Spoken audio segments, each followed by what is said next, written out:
Bonjour à toutes et à tous. Dans cette vidéo, je vous propose la correction de l'exercice concernant les nombres complexes proposé en bac national session normale 2020 pour les deuxième année bac PC, SVT et technique. Alors cet exercice, comme vous le voyez, il est constitué de 3 questions et que chaque question est composée de sous-questions. Pour la question 1, on considère dans l'ensemble C des nombres complexes l'équation E donnée par z carré moins 2 qui multiplie la racine de 2 plus racine de 6 qui multiplie z puis 16 égale à 0. Question petit a, on va vérifier que le discriminant de l'équation E est delta est égal à moins 4 qui multiplie la racine de 6 moins la racine de 2 de tout au carré. Et puis en petit b, on doit déduire les solutions de l'équation E. En question 2, on considère les nombres complexes petit a égale racine de 6 plus racine de 2 plus i qui multiplie la racine de 6 moins la racine de 2. Et b est égal à 1 plus i racine de 3. Et que c est égal à racine de 2 plus i racine de 2. Vérifions en question petit a, vérifions que b qui multiplie le conjugué de c, c'est-à-dire c bar, égale à a. Et puis, on vérifie que a fois c est égal à 4 fois b. En petit b, on écrit le nombre complexe b et c sous forme trigonométrique. Et en petit c, on déduit la forme trigonométrique du nombre complexe a, qui est 4 est égal à cosinus de pi sur 12 plus i sinus de pi sur 12. En troisième question, dans le plan complexe rapporté à un repère orthonormé direct OUV, on considère les points B, C et D d'affixes respectives. B est déjà donné, voici 1 plus i racine 3, C c'est racine de 2 plus i racine 2, mais D, il est défini par D est égal à la puissance 4. Donc ce fameux A, mais à la puissance 4. Soit Z, l'affixe d'un point M du plan, et Z d'un point M du plan, et Z' l'affixe de M', l'image de M par la rotation R, de centre O, O c'est l'origine du repère, et donc de P sur 12. En question A, on vérifie que Z' est égal à 1 quart à Z, c'est-à-dire on donne, si vous voulez, l'expression complexe ou bien l'écriture complexe de la rotation R. En petit b, on détermine l'image de C par la rotation R. C est déjà donné. Alors, c'est-à-dire on va déterminer un point, l'image de C, mais en déterminant son affixe. La détermination de son affixe, c'est équivalent à la détermination du point. Petit c, déterminer la nature du triangle OBC. Et en petit d, on va montrer que a la puissance 4 est égal à 128b, c'est-à-dire que d, qui est égal à la puissance 4, est égal à 128b. Et on déduit que les points O, B et D sont alignés. Donc, voilà l'exercice, il est devant vous. Je vous laisse un petit peu de temps pour voir, puis on passe à la correction.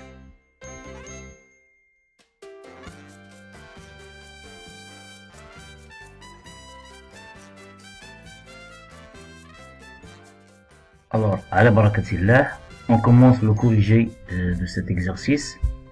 Donc, en première question, on va calculer le discriminant de l'équation E devant vous, c'est z carré moins 2 qui multiplie racine de 2 plus racine de 6z plus 16 égale à 0. Un calcul bien vérification, c'est la même chose. On a delta, c'est b au carré. En principe, toujours des élèves écrivent delta est égal b au carré moins 4 ac. Alors, un conseil, évitez de l'écrire parce qu'on ne connaît pas b, on ne connaît pas a, on ne connaît pas c. Si vous devez l'écrire, vous devez définir tout d'abord qu'est-ce que a, qu'est-ce que b et qu'est-ce que c. Sinon, on fait comme je l'ai fait ici. On sait que b c'est moins 2 racine de 2 plus racine de 2. Donc, il écrit directement c'est b au carré qui est moins 2 qui multiplie racine de 2 plus racine de 6 au carré, moins 4, voilà, entre parenthèses, c'est A, c'est 1, et C, c'est 16. Donc, après calcul, on obtient moins 2 au carré, c'est 4, et racine de 2 plus racine de 6 au carré, multiplié bien sûr par 4. Moins 4 fois 1 fois 16, ça nous donne moins 64.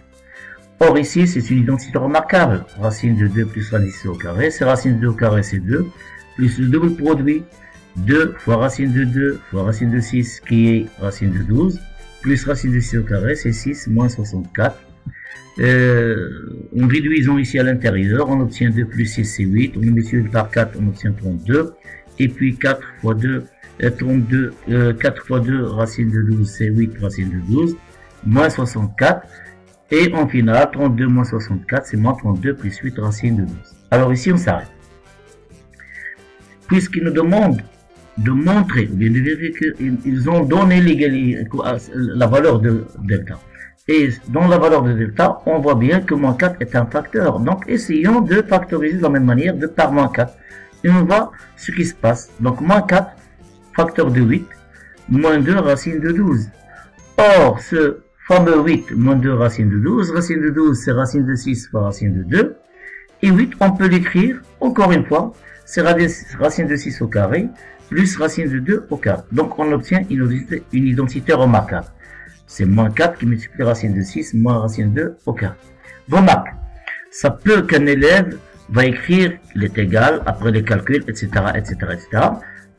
Il va écrire 4 moins 4, racine de 2 au carré, moins 2 racine carrée de 2 fois racine carrée de 6, plus racine de 6 au carré.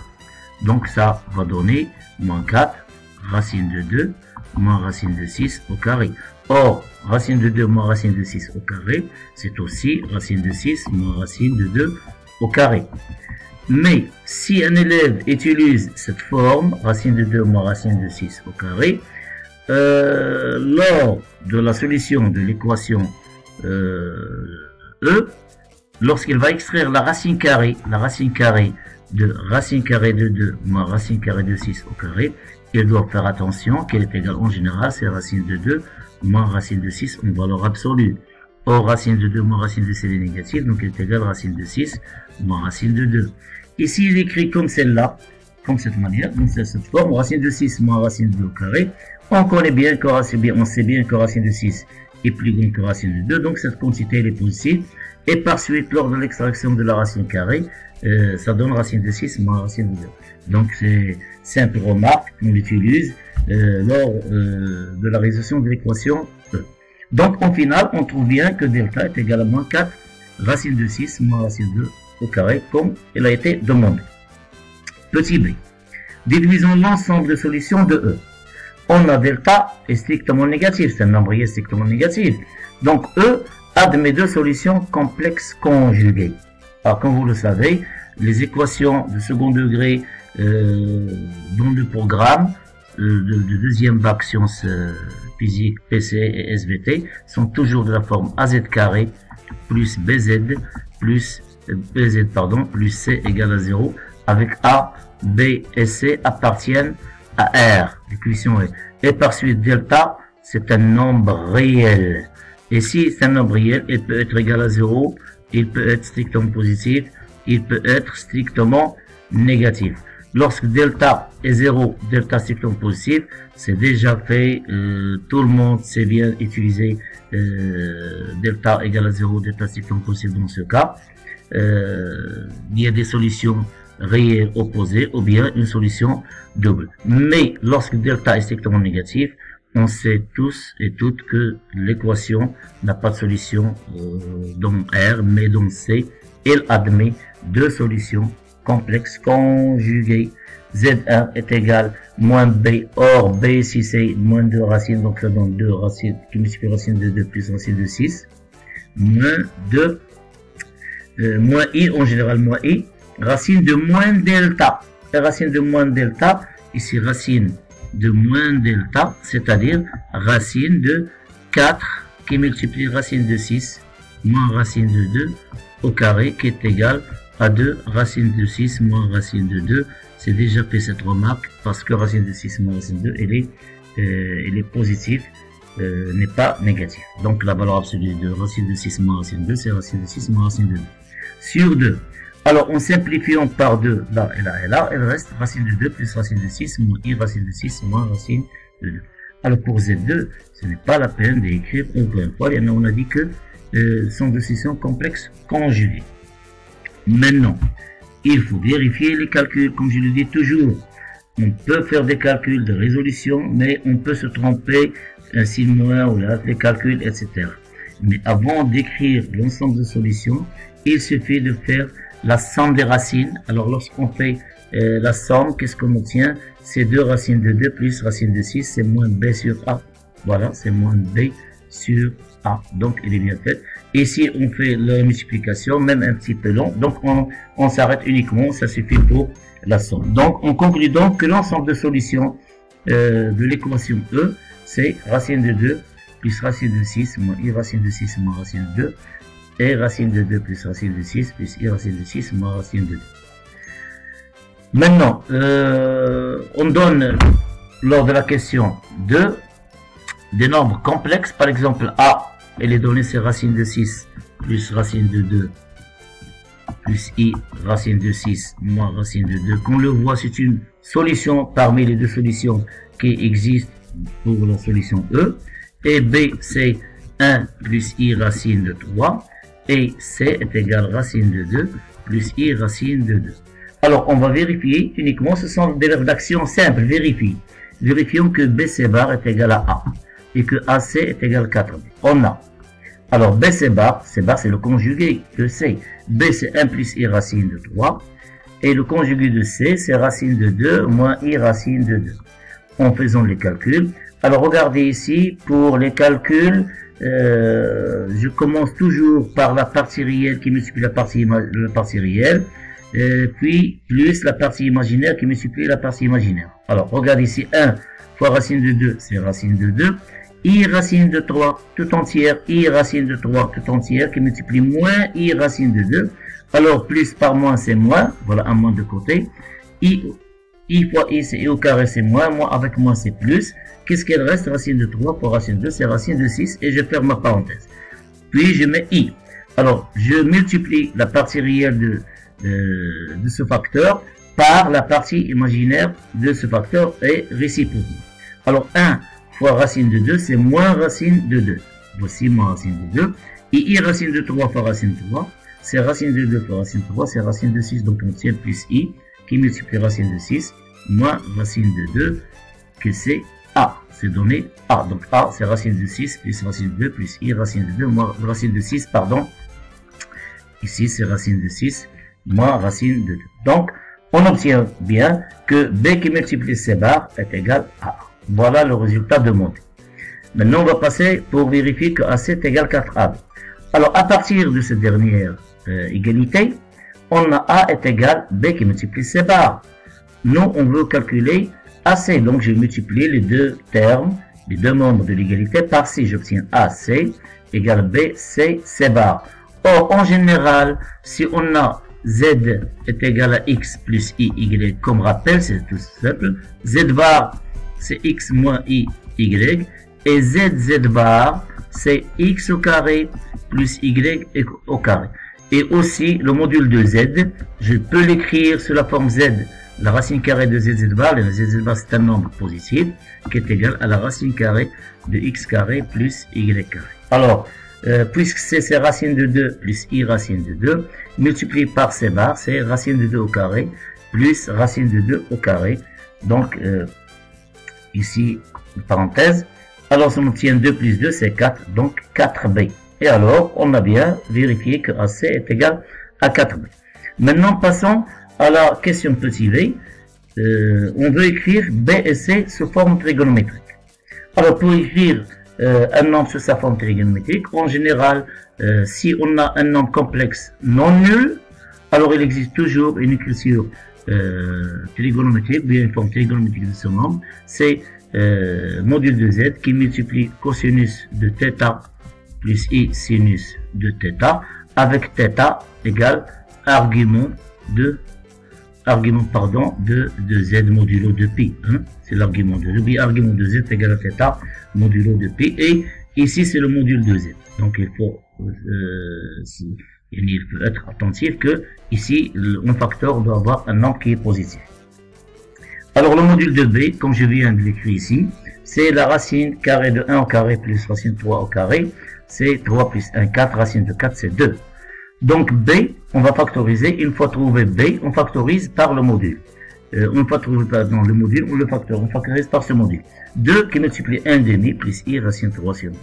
Or, 1 demi et racine 3 sur 2, ce sont des rapports trigonométriques déjà connus. Donc 1/2 c'est le cosinus de pi sur 3, et racine de 3 sur 2 c'est sinus de pi sur 3. Donc b est égal à 2 fois cosinus de pi sur 3 plus i sinus de pi sur 3. On a bien déterminé maintenant la forme trigonométrique de b. De la même manière, on calcule le module de c.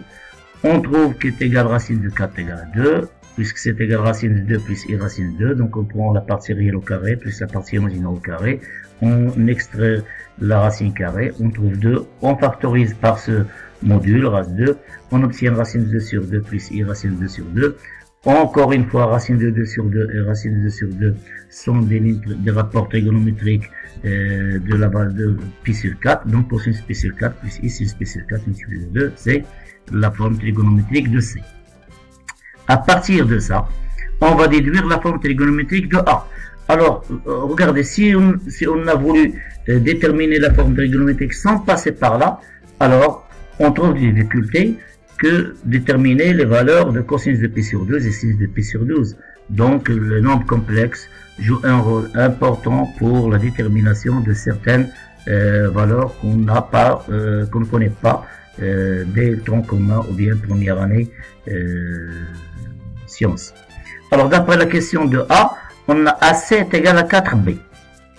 A fois C, c'est 4B, c'est déjà trouvé lors de la question petit a de la question 2. Donc A est égal à 4 sur BC. Et alors, nous, on cherche le module de A. Le module de A, c'est le module de 4, BC. Et le module de 4BC, 4 c'est un nombre positif, donc sa valeur absolue c'est 4, c'est 4. Module de B sur C, c'est-à-dire le module de B sur le module de C. Or, le module de B, c'est déjà trouvé, voici c'est 2. Le module de C, c'est 2. Donc, c'est 4 fois 2 sur 2. En simplifiant, il reste 4. Maintenant, le module déterminé, il reste à déterminer l'argument. L'argument de A, c'est quoi? C'est l'argument de 4 fois BC, modulo de pi. Et comme 4, c'est un nombre strictement positif, alors, argument de 4 fois un nombre complexe, c'est l'argument de BC. Si 4 si le coefficient ici est négatif, on doit faire pi plus argument, puisque 4 est positif. Donc, en général, je vais l'écrire ici, argument, si alpha est strictement positif, argument de alpha z, elle est égale à argument de z modulo de pi. Et si alpha est strictement négatif, argument de z, alpha z, c'est pi plus argument de z modulo de pi. Alors ici c'est 4 positif, donc argument de 4BC, c'est l'argument de 2BC. Or, l'argument de BC, par définition, au calcul des propriétés sur l'argument, c'est l'argument de B, moins argument de C modulo de pi. Donc on trouve 3 sur 4, pi sur 3 moins pi sur 4, module de pi, c'est-à-dire pi sur 12, module de pi. Donc on a déjà le module de A, et un argument de A, il reste à écrire A sous sa forme trigonométrique. On trouve bien que A est égal à 4, qui multiplie cosinus de pi sur 12 plus i sinus de pi sur 12. La troisième question, on a défini une rotation de centre O, une rotation R de centre O, et d'angle pi sur 12. Il transforme M en M', M apport affixe Z et M' apport affixe Z'. Donc, on va déterminer, si vous voulez, l'expression complexe de cette rotation. Alors, c'est ce que nous demande. Vérifions que Z' est égal à 1 quart fois AZ. On a R de M est égal à M'. Si seulement si, c'est par définition de la rotation, la distance OM est égale à la distance OM'. Et l'angle formé par OM, angle orienté, c'est pi sur 12 modulo de pi. L'angle ici, c'est pi sur 12. Alors, OM est égal à M', ça veut dire quoi? Lorsqu'on passe, en général, je rappelle, AB, si on a A apport affixe ZA, et B apport affixe ZB, alors la distance AB, c'est le module de ZB moins ZA. Ok? Donc, OM ici, c'est une distance. Donc, c'est...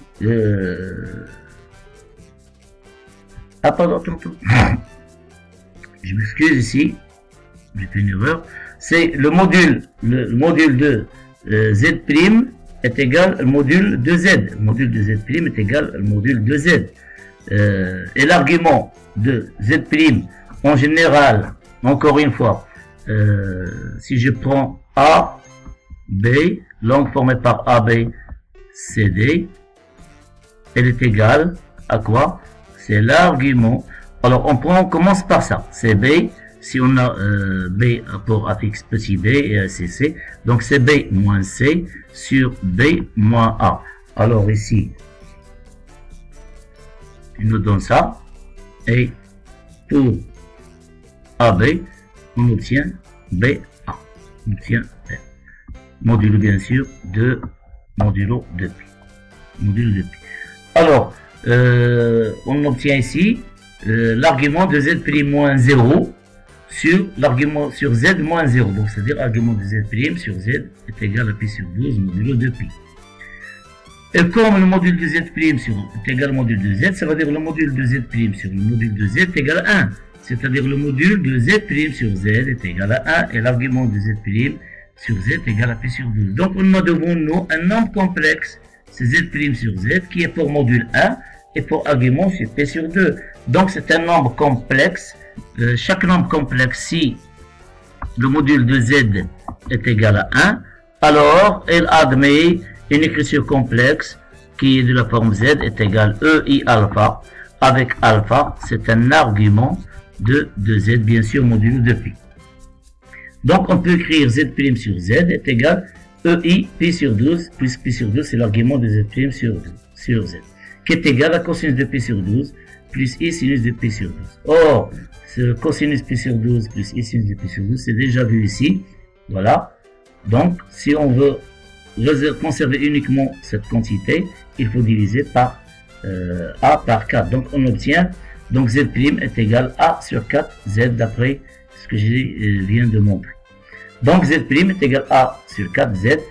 C'est l'expression complexe ou bien l'écriture complexe de la rotation R de son tronc et d'angle P sur 4. Alors, on va s'en servir pour déterminer l'image de C par la rotation R. Alors, un affixe de C, on le connaît, c'est petit c.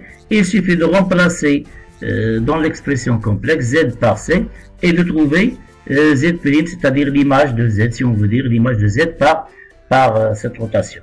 D'après l'expression complexe de la rotation R, c'est là, trouvée en question pour le A, on va remplacer Z par C, on a A sur 4 fois C est égal à AC sur 4. Or, AC, c'est déjà trouvé, c'est 4B, d'après la question de A.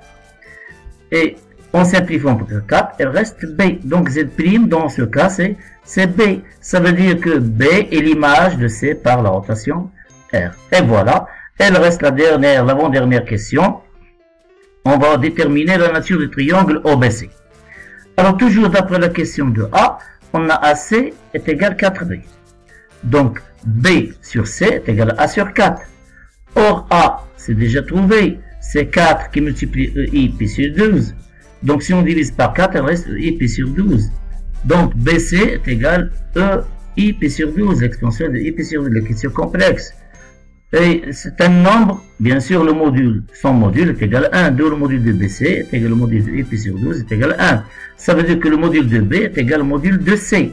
Donc, on voit bien que la distance OB est égale à la distance OC. Donc le module OB, on a ici B est égal à C. C'est équivalent à dire que la distance OB est égale à la distance OC. Alors, dans le triangle, si je écris ici B, donc on a B, on a SC, C.